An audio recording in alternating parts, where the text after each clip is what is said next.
하나님의 은혜와 축복이 여러분과 함께 하시기를 주님의 이름으로 축원합니다. 지금 한국의 빅토르안 선수 때문에 아주 야단입니다. 빅토르안이 누구냐 그러니까 8년 전에 토리노 올림픽에서 쇼트트랙을 뛰었던 국가대표 한국 선수인데 그때 3관왕을 했어요. 얼마나 잘 달리는지 대단합니다. 그런데 이제 문제는 4년이 지난 뒤에 올림픽에 출전이 안 됐어요. 그 안 된 이유가 주변에 너무 이렇게 질투하는 사람이 많아서 빙상연맹에서 이렇게 잘 협조를 안 해줬는지 이 사람이 이제 올림픽에 나가질 못했습니다. 너무 훌륭한 선수인데 그래서 그냥 이해관계 때문에 못 나가서 그나마도 팀도 해체가 되고 국가대표도 다 이제 되지 못하고 그러니까 너무 마음고생을 했는지 러시아로 국적을 옮겼습니다. 러시아에서는 세계적인 금메달리스트가 자기 나라 선수로 뛰어준다니까 너무 좋아서, 왜냐면 거긴 그동안 그 종목에는 금메달리스트가 하나도 없거든요. 그래서 이 사람을 이제 받아들이니까 이름을 빅토르안이라 바꿔가지고 이번에 이제 8년 만에 소치 올림픽에서 경기를 했는데 나이가 거의 30 다 된 선수예요. 그런데 금메달을 땄어요. 동메달도 따고 난리가 났습니다. 러시아에서는 그냥 뭐 수상까지 뭐 너무 신이 나서 난리고 한국은 아주 슬프고 말이에요. 야, 저런 선수를 왜 우리 국가대표를 못 달고 저렇게 가게 내배로 뒀느냐. 그래서 난리가 났어요. 뭔가 해결이 돼야 될 것 같은데 여러분 실력이 너무 뛰어나면 미움도 받습니다. 경쟁도 되고 그래서 국내에서 너무 뛰어나면 말이죠. 자꾸 질투를 받고 견제가 되니까 어디 가겠어요? 외국으로 나가는 수밖에 없잖아요. 그래서 러시아에 가서 나중에 국가대표 코치가 될 수도 있다고 그러는 거 보니까 잘 됐으면 좋겠어요. 그래서 해외에서 인정받다가 나중에 또 거기에서 봉사할 기회가 되면 또 가서 봉사하면 되지 않습니까? 하나님께서 우리 각 사람을 인도하실 때 주님이 우리에게 환난과 어려움을 통해서 새로운 길을 열어주시고 새로운 길을 통해서 우리를 주님의 도구로 사용하시는 줄로 믿습니다. 우리가 왜 미국에 왔습니까? 거기 살기 좋으면 왜 있었겠어요? 거기에 살기 어렵고 여러 가지 형편이 적당치 않으니까 새로운 길을 향해서 나가보자 하는 이 개척자 정신으로 다 이렇게 태평양을 넘어가지고 하나님이 이곳까지 보내주셨잖아요. 이게 대단한 분들이에요. 여기 온 분들은. 여기 와서 다 뿌리를 내리고 말이죠. 다 이렇게 교회를 세우고 믿음으로 함께 신앙생활하면서 우리가 세상에 나가서 복음을 전개하는 선교적 사명을 가지고 지금 세상에 하나님 부르신 줄로 믿습니다. 그러니까 우리에게 환난이 있고 방해꾼이 있고 핍박이 있다 그래서 너무 낙심하고 절망할 필요가 없습니다. 하나님은 그 일을 통해서 우리에게 새로운 길을 열으시고 준비하시는 줄로 믿습니다. 차범근 감독이 국내에서 아주 인기가 있고 말이죠. 올림픽 감독까지 하고 그랬는데 미움을 받아서 한 번은 뉴스에서 난리가 났더라고요. 그리고 한동안 안 보이길래 어디 갔나 봤더니 중국에 가셨더라고. 중국으로 쫓겨나가지고 저 변방에 조그만 시시한 팀 감독을 하고 몇 년간을 있다가 나중에 이제 인정을 받아서 다시 돌아왔잖아요. 지금 뭐 아주 유명한 국민들에게 사랑받는 감독이잖아요. 여러분 추신수 선수도 그렇고 이현진 선수도 그렇고 다 이렇게 해외에 나가서 열심히 이렇게 우리 민족을 이렇게 이름을 높여주고 있잖아요. 하나님이 우리를 이렇게 새로운 길로 모색하실 때에 물론 칭찬을 받고 인정을 받으면서도 우리가 그런 일을 할 수 있지만은 세상에서는 오히려 핍박을 당하고 멸시를 받으면서도 하나님과 동행하는 자는 하나님이 길을 열어주시는 줄로 믿습니다. 그래서 하나님은 이 핍박의 역사 속에 우리를 진주로 다듬으시고 또 보물로 만들어서 하나님의 때에 발견되어지게 그렇게 역사하시는 줄로 믿습니다. 그러니까 환난이나 핍박을 당할 때 우리 성도들은 낙심하지 마시기를 바랍니다. 어깨를 더 펴고 열심히 하나님을 더 간절히 믿고 우리에게 주신 우리의 실력, 기도하고 말씀 붙잡고 복음 증거하는 믿음의 사명을 잘 감당하는 그런 귀한 종들이 되시기를 주님의 이름으로 축원합니다. 오늘 본문 말씀에 보면 사도 바울도 복음을 전할 때 그런 일이 있었다 하는 것을 우리에게 가르쳐주고 우리에게 많은 위로와 소망이 됩니다. 사도 바울이 개척교회를 이제 세우기 위해서 고린도 지역에 도착을 했어요. 근데 고린도는 지금 지도를 놓고 보면 그리스의 남부지방이에요. 그 해변가에 있는 남부지방인데 거기에는 옛날에는 예수도 모르고 하나님도 모르고 이방의 잘못된 신을 섬기는 사람들만 가득했어요. 그런데 거기에 이제 사도 바울이 도착해서 복음을 전하니까 얼마나 많은 유대인들이 이 사도 바울을 핍박했는지 몰라요. 아주 쫓아다니면서 괴롭혔어요. 심지어는 그 총독에게 고발을 했어요. 위험한 인물이라. 그래서 총독이 왜 위험한지 설명하라 그랬더니 율법을 어기고 뭐 자꾸 그렇게 얘기를 해요. 그러니까 이 똑똑한 총독이 만약에 사람을 때리거나 살인했거나 물건을 빼앗거나 무슨 법을 형사법을 어겨서 붙잡아 온 거면 내가 재판하는 게 맞지만 너희들의 종교의 규례에 관한 문제에 관한 거면 내가 재판하고 싶지 않으니까 다 나가라. 그래가지고 다 내쫓는 바람에 그만 바울이 풀려나게 됐어요. 이와 같이 가는 데마다 사도 바울은 하나님의 말씀을 증거하기만 하면 핍박이 따라와요. 왜냐하면 하나님의 말씀은 진리고 이것을 대적하는 자는 비진리이기 때문에 진리가 힘을 얻으면 비진리는 사그라질 수밖에 없으니까 열심히 말이죠. 힘을 다해서 진리를 막을 수밖에 없다는 거예요. 그런데도 하나님의 말씀을 붙잡을 때 하나님이 사도 바울과 함께 하심에 고린도의 큰 무리가 예수님께 돌아오는 구원의 역사가 이루어진 줄로 믿습니다. 우리 한번 본문 말씀을 한번 열어보겠습니다. 사도행전 18장 6절에서 8절 말씀 한번 읽어보겠습니다. 시작. 그들이 대적하여 비방하거늘 바울이 옷을 털면서 이르되 너희 피가 너희 머리로 돌아갈 것이요 나는 깨끗하니라. 이후에는 이방인에게로 가리라 하고 거기서 옮겨 하나님을 경외하는 디도 유스도라 하는 사람의 집에 들어가니 그 집은 회당 옆이라. 또 회당장 그리스도가 온 지방과 더불어 주를 믿으며 수많은 고린도 사람도 듣고 믿어 세례를 받더라. 아멘. 사도 바울이 유럽에 가서 복음을 전하러 갔는데 아테네에 도착합니다. 아테네는 히랍 철학의 본산지잖아요. 거기는 아리스토텔레스, 플라톤, 소크라테스로 시작해서 세계 유명한 철학자들은 거기서 다 나오고 민주주의의 그 사상도 거기서 다 꽃이 피웠잖아요. 많은 사람들이 아주 대단한 학문적 실력을 가진 사람들이 아무튼 거기 다 모여서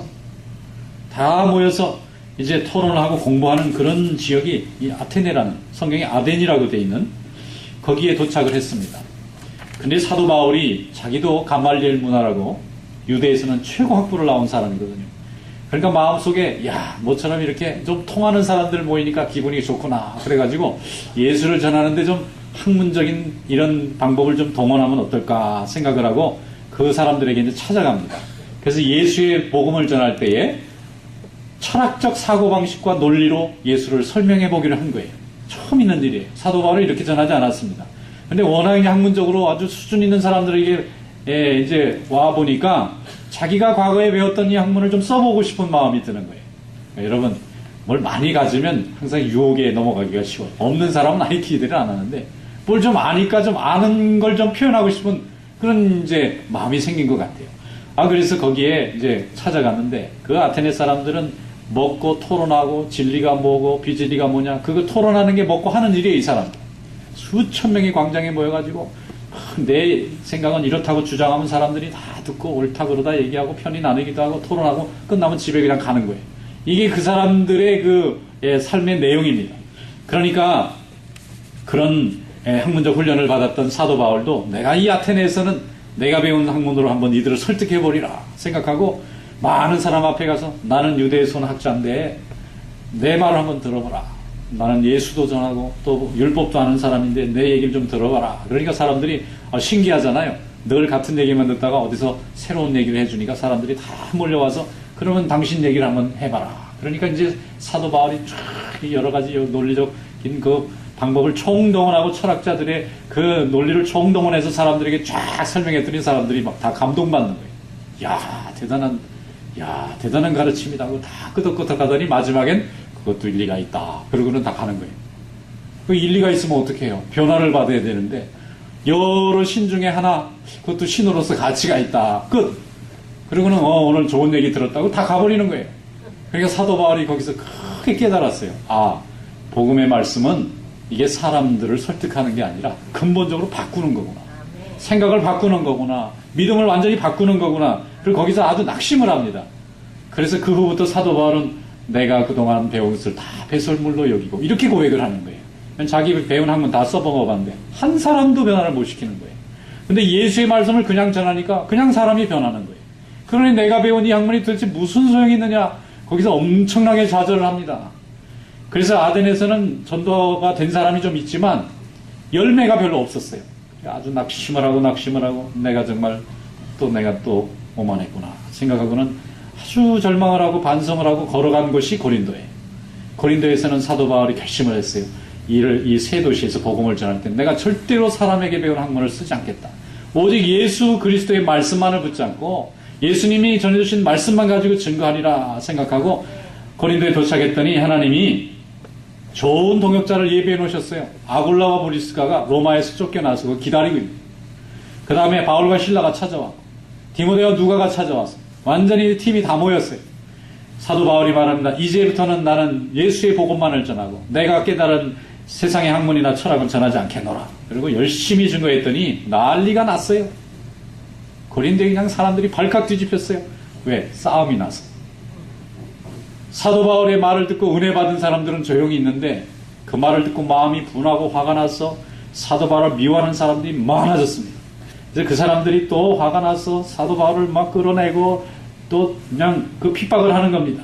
그러니까 사도 바울이 회당에서 복음을 전할 수가 없어요. 그런데 말이죠. 그날 밤부터 사람들이 사도 바울 주변에 모여들기 시작했어요. 왜냐하면 사도 바울의 말을 듣고 참 진리가 있다고 하는 것을 깨달은 마음으로 소리 없이 변화받은 사람들이 밤중에 사도 바울에게 찾아와서 선생님이 되어 주십시오. 우리를 위해서 계속해서 그 예수의 복음을 가르쳐 주십시오 하는 사람들이 찾아왔어요. 그리고는 회당 옆에 집을 하나 마련해가지고 거기에 사람들이 모여서 날마다 복음을 전하는데 오늘 본문 말씀에 보면 회당의 책임자인 그리스보라는 사람까지 개종을 했어요. 그리고 사도 바울이 전하는 예수의 도가 참 진리라고 선언을 하고 온 가족이 다 와서 예수를 믿은 후에 수많은 고린도 사람들이 듣고 예수 믿어 세례를 받게 된 줄로 믿습니다. 그러니까 여러분 핍박을 받거나 환난을 당하면은 그게 우리를 부정하는 게 아니고요. 우리가 알지 못하는 새로운 길을 열어주시는 거예요. 진리가 오면 비진리는 반발하게 돼 있어요. 거짓을 붙잡고 있는 사람은 그게 드러날까봐 더욱 진리를 가리고 방해하게 돼 있습니다. 그러나 진리는 진리 자체로 이미 빛이 나고 힘이 나게 되기 때문에 입을 다물지 말고 더 입을 열고 열심히 증거하면 하나님께서 그 종을 들어 쓰시는 줄로 믿습니다. 무엇이 진리라면 예수님이 우리의 진리가 되시는 줄로 믿습니다. 세상의 모든 것은 진리가 아니지만 예수님만이 우리의 진리입니다. 예수님은 우리를 사랑하시고 우리를 축복하시고 영원한 천국의 상급을 우리에게 약속해 주셨어요. 그래서 예수를 붙잡은 사람은 승리하고 예수를 붙잡지 못하는 사람은 실패할 수밖에 없는 것입니다. 세상은 미워해도 하나님의 백성은 하나님이 언젠가는 쓰실 줄로 믿습니다. 그러니까 환난 당할 때 여러분 낙심하지 마시고 더욱 열심히 주님 앞에 믿음 생활을 굳건하게 잘 해나가는 그런 성도 될 수 있기를 축원합니다. 어려울 때일수록 더 기도하세요. 더 말씀을 붙잡으세요. 더 열심히 봉사하세요. 그럼 하나님이 여러분의 진심으로 인정하십니다. 그러면 그 위에 하나님이 복을 부어주실 줄로 믿습니다. 사도 바울은 예수의 도가 진리라는 것을 믿었기 때문에 사람들이 아무리 핍박하고 쫓아내도 또 계속해서 말씀을 증거했어요. 그때 하나님이 역사하신 줄로 믿습니다. 하나님 우리의 입을 열어서 증거할 때 함께 하실 줄로 믿습니다. 오늘 본문 말씀인 18장 9절로 11절 말씀도 한번 열어보세요. 밤에 주께서 환상 가운데 바울에게 말씀하시되 두려워 말며 침묵하지 말고 말하라. 내가 너와 함께 있음에 어떤 사람도 너를 대적하여 해롭게 할 자가 없을 것이니 이는 이 성중에 내 백성이 많음이라 하시더라. 1년 6개월을 머물며 그들 가운데서 하나님의 말씀을 가르쳤다. 그렇게 돼 있어요. 여러분 세상에 핍박을 하니까 하나님이 가까이 하게 되신 줄로 믿습니다. 아덴에서 복음을 전할 때는 사도 바울이 아무리 유창한 말로 해도 하나님이 함께 하시지 않았어요. 그러니까 사람들이 변화받지 않는 거예요. 그런데 고린도는 핍박을 배나 받았습니다. 말할 수 없이 미움을 받았어요. 그런데 그날 밤에 하나님이 나타나셔서 환상 중에 바울에게 말씀까지 하십니다. 두려워하지 말아라, 침묵하지 말아라, 말하라는 거예요. 입을 열어서 네가 깨닫고 확신한 것을 증거하기만 하면 하나님이 더 많은 백성들을 보내주시겠다는 거예요. 이 성중에 내 백성이 많음이니라. 할렐루야. 이 성중에 우리 오스틴에도 하나님의 백성이 많은 줄로 믿습니다. 근데 우리가 전해야 되잖아요. 열심히 복음을 전해야 돼요. 입을 열어야 됩니다. 우리가 어려움을 당하거나 환난을 당하면 우리가 우리 스스로를 먼저 부정해요. 우리 자신이 능력이 없고 힘이 없고 믿음이 없다고 스스로 정죄해버려요. 제일 좋아하는 게 마귀입니다. 마귀는 우리 믿음이 힘을 잃고 낙심하는 걸 너무 좋아합니다. 그러나 성령께서는 근심하세요. 여러분 성령을 근심케 하지 마시기 바랍니다. 더욱 하나님을 사랑하고 입을 열어 주님을 증거하고 주님을 고백하고 간증하고 찬양하고 영광 돌리시기를 주님의 이름으로 축원합니다. 그럼 하나님이 내 편이 되어주세요. 우리는 마음속에 하나님을 모시고 사는 사람입니다. 성령께서 함께 하세요. 그런데 내가 하나님에 대한 믿음이 부족하면 근심하게 되고 두려워하게 되고 사람들에게 미움이 생겨나게 됩니다.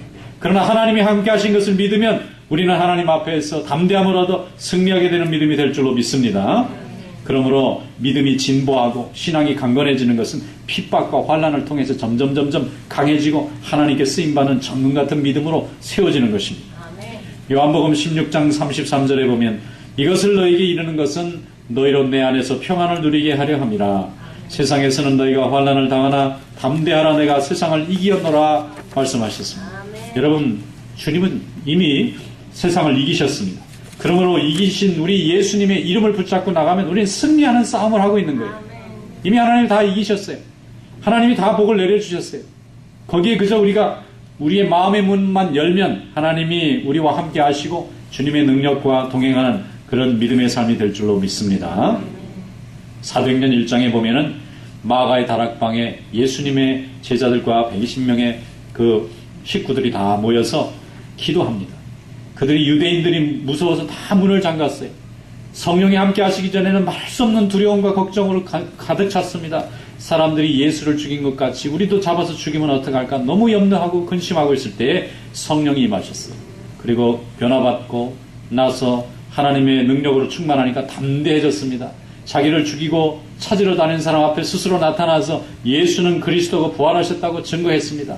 많은 사람들이 듣고 충격을 받았어요. 저 사람이 배운 것도 없고 아는 바도 없는 무식한 자들인데 어떻게 저렇게 대단한 말로 저렇게 담대하게 진리를 증거할까. 수많은 핍박이 있었습니다. 그러나 그 핍박을 이기고 전국에는 큰 하나님의 교회를 이루고 세상의 복음을 증거하는 그런 믿음의 종들로 하나님이 사용하신 줄로 믿습니다. 그러므로 우리는 하나님의 말씀 안에서 담대함을 얻고 주님이 나의 아버지가 되시고 나의 주인 되신 것을 힘을 다해서 증거하는 그런 종들이 되어야 될 줄로 믿습니다. 사도행전 1장 8절에 보면 성령이 너에게 임하시면 너희가 권능을 받고 예루살렘과 온 유대와 사마리아와 땅끝까지 이르러 내 증인이 되리라 그랬어요. 주님이 함께 하시면 권능을 저절로 받습니다. 파워를 얻게 돼요. 하나님의 영적인 힘을 느끼게 됩니다. 그러면 저절로 그렇게 하고 싶지 않아도 우리 입이 증인으로서 예수의 그리스도의 복음을 증거하는 증인이 되는 것입니다.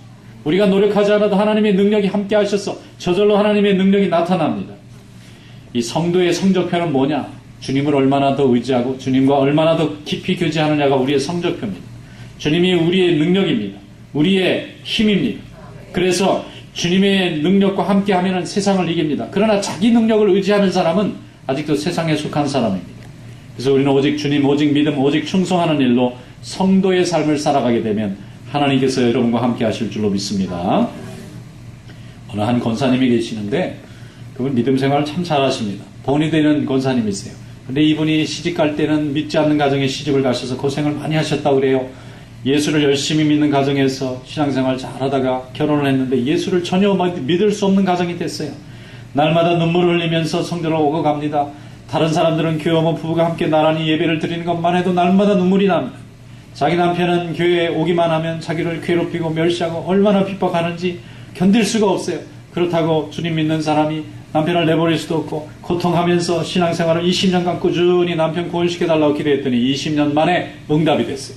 남편이 예수 믿었습니다. 온 식구들이 다 어머니를 따라서 자네들이 다 예수 믿는 그런 좋은 믿음의 가정이 되었어요. 그런데 지금 보면은요, 그분이 그 교회에서 제일 믿음과 인품이 좋아요. 웬만한 일은 그분이 다 이렇게 다 품을 수 있어요. 왜냐? 20년 동안 말할 수 없는 고통을 경험해 봤기 때문에 웬만한 핍박은 핍박도 아니에요. 아무것도 아니에요. 더 기도할 이 기회를 준다고 생각하고 더 담대하게 믿음 생활하니까 교인들이 안팎으로 다 좋아하고 다 존경하는 그런 좋은 신앙 인품이 만들어졌더라고요. 여러분, 하나님이 함께 하시는 줄로 믿습니다. 핍박을 나의 신앙 성장의 기회로 삼으시는 성도 되시기를 축원합니다. 하나님을 믿고 주님을 의지하는 자는 하나님이 우리 마음의 담대함과 또 감사함을 주세요. 분한 마음 없어집니다. 두려운 마음 없어집니다. 근데 우리가 왜 두렵고 분한 마음이 생기죠? 내 것을 뺏긴다는 생각 때문에 그 사람을 미워하게 되고 그 환경을 또 미워하게 되는 것입니다. 그러나 주님은요, 여기서 막으면 저기에 10개 열어놓고 계세요.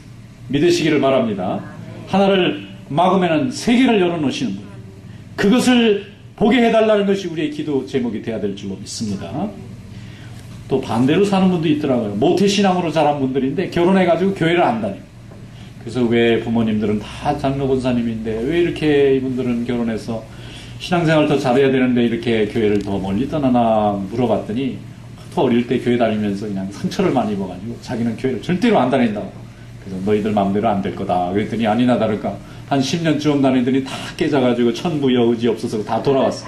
그래 부모님이 교회 열심히 또 자녀들이 다니면서 나중에 하는 얘기 저희들이 직접 겪어봤더니 부모님이 옳았습니다.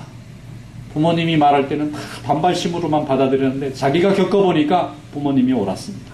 살아계신 하나님을 의지하는 것이 옳았습니다. 지금 하나님께 좋은 일꾼 된 줄로 믿습니다.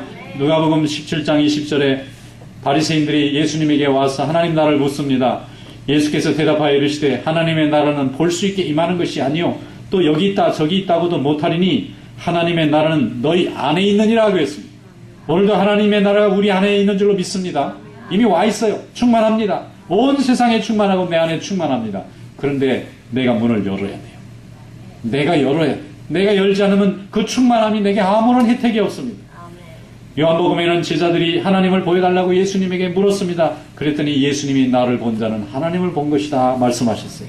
곁에 대단한 능력을 가진 전능하신 하나님의 현존을 보면서도 하나님을 엉뚱한 데 가서 찾는 거예요. 지금도 많은 사람들이 참 믿음, 능력 있는 믿음, 기적이 있는 믿음을 자꾸 찾는데 여러분 안에 있습니다. 그 기적을 여러분이 사용하지 못할 뿐이에요. 파랑새를 찾겠다고 세상에 다 돌아다니면 다 엉망으로 그냥 다 고생하고 자기 집에 왔더니 거기 있더래요. 이게 파랑새를 쓴 사람의 얘기 아닙니까? 온 세상 행복 찾으러 다 돌아다녀도 내 안에 행복이 없으면 끝내 행복해지지 않는다는 것입니다. 내 안에 성령님이 계시는 줄로 믿습니다. 우리는 하나님을 모시고 사는 자녀들입니다. 사도 바울은 우리가 성령이 거하시는 전이라고 말씀하셨어요. 항상 기쁨과 감사를 잃지 않는 승리하는 자의 삶이 되시기를 축원합니다. 그래서 하나님의 자녀는 시련에 오고 핍박이 와도 하나님을 부르는 하나님 자녀의 권세를 가지고 있어요. 그러니까 열심히 하나님 앞에 헌신하고 하나님께 영광 돌리는 그런 성도 되시기를 축원합니다.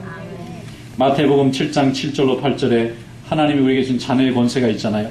구하라 그러면 너에게 주실 것이요 찾으라 그러면 찾아낼 것이요 문을 두드리라 그러면 너에게 열릴 것이니 구하는 이마다 받을 것이요 찾는 이는 찾아낼 것이요 두드리는 이에게 열릴 것이니라. 왜? 하나님이 내 기도를 전폭적으로 들어주시는 분이니까. 구하지 않아서 하나님이 도울 수가 없는 거예요.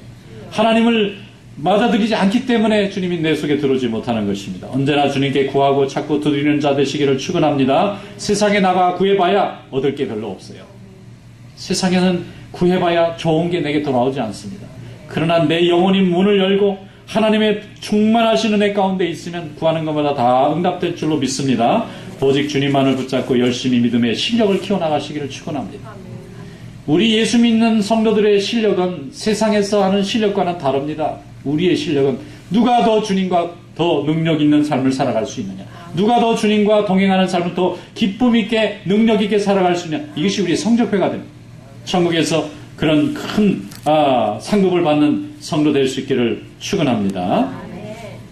우리 교인 중에 나이가 많이 드셔서 양론에 가 계시는 교인들이 있어요. 이렇게 양론 같은 데 가보면은 이제 쭉 여러 사람들이 다 생활하시잖아요. 근데 갈 때마다 제게 느끼는 게 있어요. 인생에는 승자가 패자가 없구나. 많이 배운 사람, 적게 배운 사람, 많이 가진 사람, 적게 가진 사람. 인생의 마지막 90, 100년 되면은요, 다 이제 하나씩 버리는 거예요. 지금은 하나씩 얻어야 되잖아.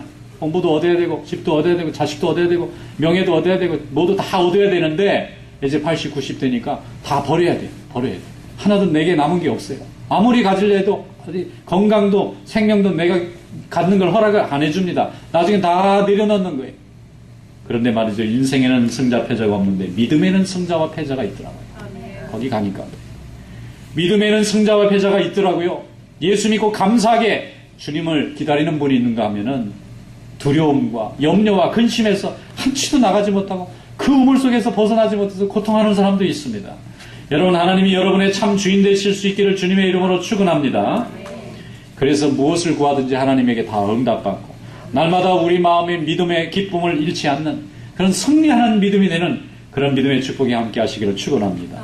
마태복음 6장 20절 오직 너희를 위하여 보물을 하늘에 쌓아두라 그랬어요. 거기는 좀이나 동록이 해하지 못하고 도둑이 구멍을 뚫지도 못하고 도둑질도 못한다 그랬어요. 내 보물이 있는 곳에 내 마음도 있다 그랬습니다. 여러분 하나님 앞에 우리의 보물이 있는 그런 믿음이 되시기를 축원합니다. 주님이 날마다 여러분을 사랑하시고 날마다 주님이 공급해 주시는 힘으로 승리하는 그런 복된 삶이 되시기를 주님의 이름으로 축원합니다.